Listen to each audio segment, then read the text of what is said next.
Can you talk about the Where do you go? Christian Zionism and how that plays into the perspective of Israel? So a lot of people will probably get mad about me saying we're praying for peace. They'll say, well, why aren't you, which is ridiculous. They'll say, why aren't you on Israel's side? Why aren't you pro-Israel? And I'm pro-life. I'm pro not innocent people being mutilated. And also we do see, this is a time where we've seen more people come to Christ in Israel than probably since I've walked this earth because of what's happening. But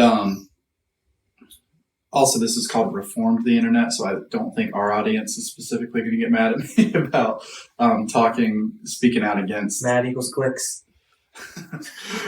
Speaking out against Zionism, but that's basically the idea that God's people are the end-all be-all, and we're brothers and sisters with them. They don't necessarily, some Zionists believe they don't need Christ to go to heaven because they were God's chosen people, and that's a really American Western idea. Jesus said, Nicodemus asked Jesus, how can a man be born again? Jesus told Nicodemus he had to be born again. Nicodemus was a Pharisee of Pharisees. He has to put his faith in Christ to be saved.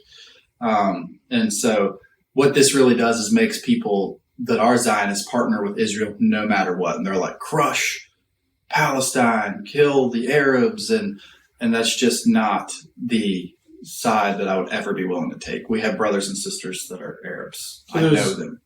There's two thoughts I have here.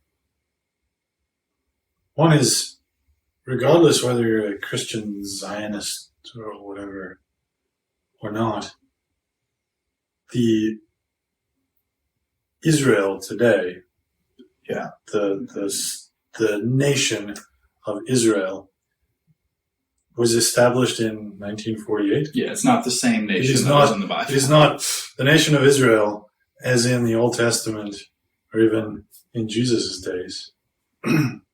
So, yes, you have descendants from that time who might be living there. Probably a lot of them are. But there's also descendants from that time who are living in the United States. Mm-hmm. So I think the question of Israel today is less of like, this nation is literally the biblical nation of Israel. Like it's not. Yeah. And you also have to define. It's more a military strategic thing. Like, as an American, do I want the Arabs having free reign of the Middle East? Or do I want an ally who is really hardcore, who's kind of keeping them at bay? And that's where you're talking about. That's where you're talking about government. That's not talking about the perspective we take as Christians. Yeah. And I've been there. I just saw what I saw. I saw that places that were heavily Jewish, they do separate because they're tribal. Places that are heavily Jewish, the government takes care of. The playgrounds look nice. Places that are heavily Arab, they don't. And I grew up in the Valley in Virginia where you don't even say Arab correctly. And so I had a lot of preconceived notions that weren't good. How do you say it? I'm not saying it the way that is the wrong way. Why, bro? That's your origin story. Arab? He did it. Look at you. That I didn't grow up in the Valley.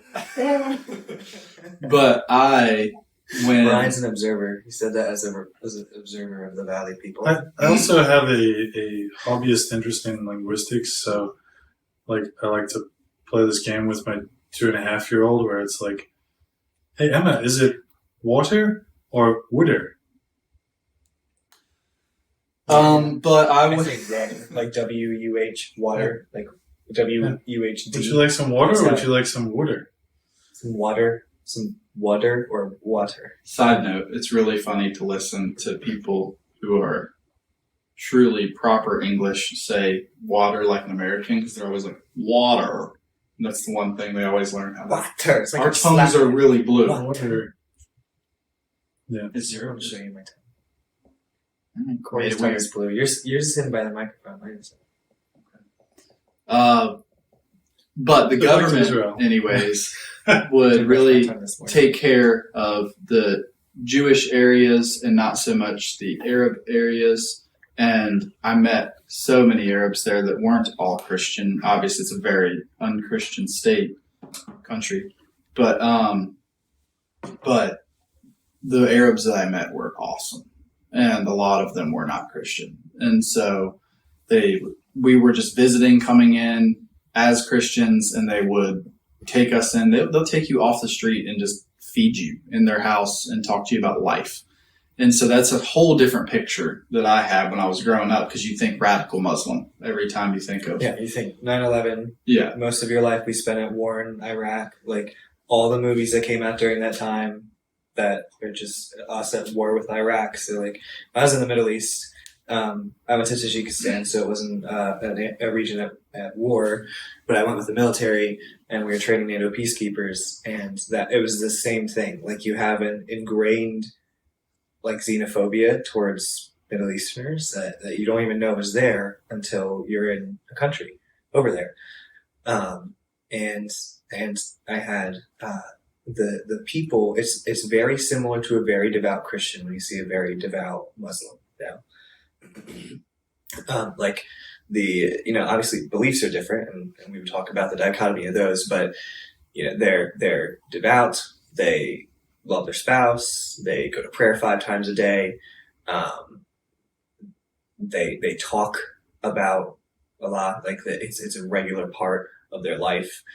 And then you have people who, like, we had one interpreter who was very devout, and we had a lot of interesting conversations.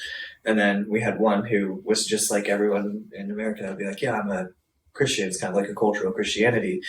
And he would we were there during Ramadan. He was eating the whole time and drinking in the middle of the day, and he drove really fast. You say 5 times a day for the prayer. Do they always do that, or that's just during Ramadan, where they have the 5 very specific prayer times? I'm not sure. He did it during Ramadan. I think it's during Ramadan, because we went into, that's when we were in Israel, and we went into a holy site, a Muslim holy site, and they have literally like the times during Ramadan that people need to show up and pray.